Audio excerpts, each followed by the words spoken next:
आज मैं आपको बताने वाला हूँ काठ गोदाम से अल्मोड़ा तक पैदल मार्ग था। और ये पैदल मार्ग 1815 में डेवलप किया गया था, मतलब हमारी आज़ादी से बहुत पहले। और एक चीज़ इसमें ख़ास है कि जो भी रोड नेटवर्क आज हम देख रहे हैं ये सब कुछ नहीं था। काठ गोदाम या हल्द्वानी से अल्मोड़ा की जो कनेक्टिविटी थी वो मेजर कनेक्टिविटी यही पैदल मार्ग हुआ करती थी, जिससे सारा आवागमन होता था, सारे सामान की आवाजाही होती थी खच्चरों के द्वारा। और जो नेटवर्क हम देख रहे हैं ये रोड सबसे पहले नैनीताल तक बनी, फिर भवाली तक, भवाली से रानीखेत, और रानीखेत से एक्सटेंड करके इसे अल्मोड़ा तक ले जाया गया। जो अभी हम इस्तेमाल करते हैं मार्ग अल्मोड़ा जाने के लिए, वो रानीखेत नहीं जाना पड़ता है, ये काफ़ी बाद में बना है। तो ये पैदल मार्ग सन 1815 के आसपास बनवाया गया। और इस मार्ग की खूबी ये है कि इसकी ऊंचाई बहुत ज़्यादा ऊपर नीचे नहीं होती है।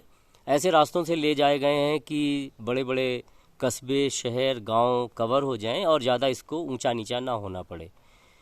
अब इसको शुरुआत कहाँ से हुई जो अभी मेरी नज़र में आया, क्योंकि इस मार्ग को लगभग भुला दिया गया था, कहीं टूटा फूटा है, कहीं विजिबल है, इस तरह से था। तो मैं यहाँ 2010 में भवाली में रहने आया, तो अक्सर इवनिंग वॉक के लिए मैं गोलू देवता मंदिर तक जाता था श्याम खेत से। तो जब श्याम खेत से जाते थे तो जहाँ से चढ़ाई शुरू होती है रोड की गोलू देवता के लिए, उसी कॉर्नर पर एक बोर्ड लगा हुआ था जिसमें लिखा हुआ था काठ गोदाम 12 और अल्मोड़ा 25। तो मैं पहले तो देखा, मैंने कहा काठ गोदाम 12, और हम जब काठ गोदाम से आते हैं तो करीब वो 30-32 किलोमीटर है। तो यहाँ से क्यूरोसिटी पैदा हुई कि ये कौन सा रास्ता है। लेकिन वो बोर्ड था कास्ट आयरन का, तो ये तो पक्का हो गया कि ये किलोमीटर में नहीं है, ये माइल्स में है। लेकिन अगर माइल्स को भी हम बदल लेते हैं किलोमीटर में तो भी वो दूरी बहुत कम थी जो बोर्ड में दिखाई गई थी।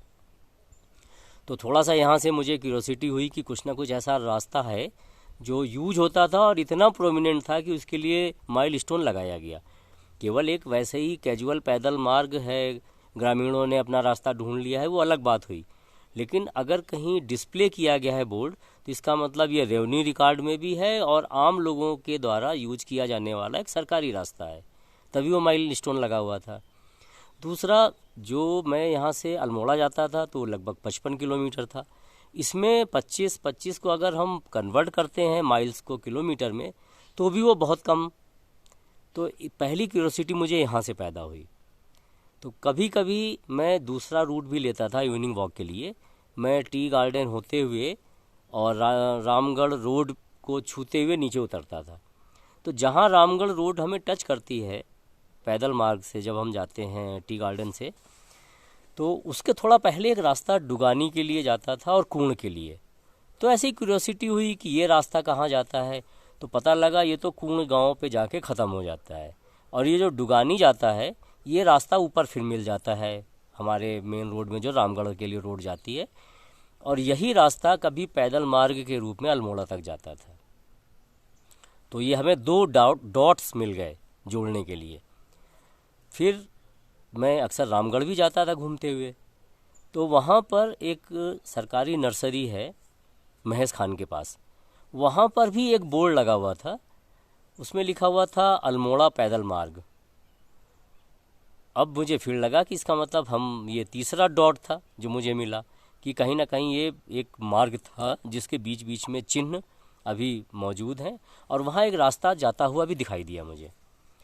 फिर मैं इस पे थोड़ा सा और आगे बढ़ा, रामगढ़ में लोगों से बात की तो उन्होंने बताया हाँ ये कुलेटी होते हुए और गागर पे आता है ये रास्ता, और गागर में उमागढ़ के नीचे से जाता हुआ ये डाक बंगले तक जाता है।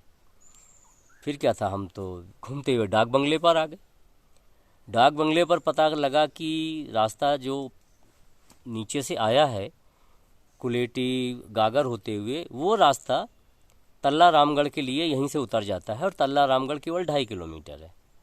अब डाक बंगले से अगर किसी को तल्ला रामगढ़ जाना है तो पहले वो 5 किलोमीटर मल्ला रामगढ़ आएगा, 10 किलोमीटर जाएगा घूमकर, या दूसरा कुछ कम अच्छा रास्ता है जो कैंची के लिए जाता है डाक बंगले से, उससे झूतिया गांव पहुंचेगा और वहां से वापस वो गाड़ी मोड़कर तल्ला रामगढ़ पहुँचेगा। ये मार्ग भी 11 किलोमीटर है। तो एक रास्ता 15 किलोमीटर लंबा, दूसरा रास्ता 11 किलोमीटर लंबा, और जो पैदल मार्ग है वो 2.5 किलोमीटर लंबा। तो मुझे समझ में आया कि ये दूरी किस तरह से घट बढ़ रही है। जो पहले पैदल मार्ग में थी दूरी बहुत कम थी, फिर सड़क मार्ग से बहुत ज़्यादा हुई, क्योंकि सड़क में पूरे पहाड़ को ऐसे चक्कर काटते हुए घूम कर जाना पड़ता है, और पैदल मार्ग अपनी सुविधानुसार ग्रामीणों ने बनाए और उन्हीं को विकसित कर लिया गया। अब हम जब तल्ला रामगढ़ पहुँचे तो वहाँ मैंने खोजबीन शुरू की, पूछना शुरू किया, तो पता लगा कि ये रास्ता हमारा नथुआ खान पे निकलता है। जाकर मैं नथुआ खान पहुँच गया। वहाँ भी मैंने देखा कि नीचे से रास्ता आ रहा है और नथुआ खान बाज़ार के बगल से पीछे पीछे आगे को बढ़ रहा है। उस रास्ते पे भी हमने चल के देखा, काफ़ी चौड़ा रास्ता है। और वहाँ से जब पता निकाला तो एक हमारे मित्र भी मिल गए, उन्होंने बहुत अच्छी जानकारियाँ दी। तो जैसा पहले सुना था कि ये पिवड़ा के बाद आगे बढ़ते हुए और वहाँ पहुँच जाता है अल्मोड़ा तक, लेकिन जो सज्जन मिले उन्होंने बहुत ही ऑथेंटिक जानकारी दी और उन्होंने कहा इस पर हम 2 बार ट्रैक भी कर चुके हैं।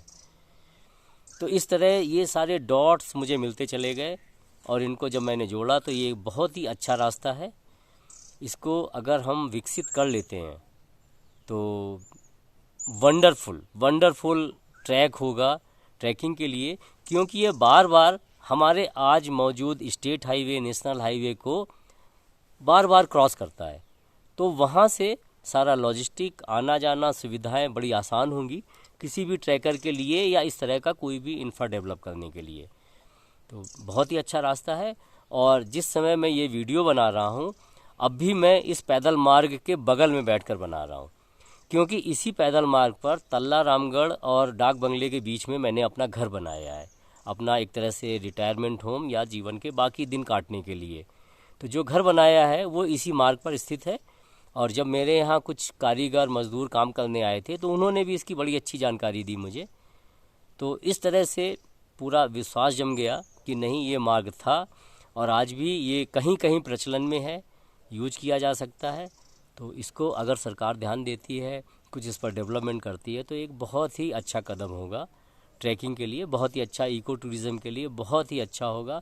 और जैसे कि हम जानते हैं तल्ला रामगढ़ फूड बेल्ट है, तो ये कच्चे मार्ग कहीं ना कहीं गाँव को टच कर रहे होते हैं, बागान को टच कर रहे होते हैं, तो उन फलों को भी आवाजाही करने में, ले जाने में बहुत आसानी होगी। एक लाइव एग्जाम्पल है, मेरे बगल में ही एक भट्ट फैमिली रहती है, भट्ट जी का परिवार है, उनके पास भी बाग है और उनको यहाँ से तल्ला रामगढ़ ले जाते हुए बड़ी दिक्कत होती है फलों को। 2-3 बार तो मैं भी उनको छोड़ने गया हूँ अपनी गाड़ी से कि किसी तरह मैं पहुँचा दूँ। और यही मार्ग अगर चलने लगे, इस पर आवागमन होने लगे, कुछ ठीक ठाक करा दिया जाए तो ये फल बेल्ट के लिए भी बहुत अच्छा वरदान साबित होगा। Thank you. फिर कभी और बातें होंगी। Thank you.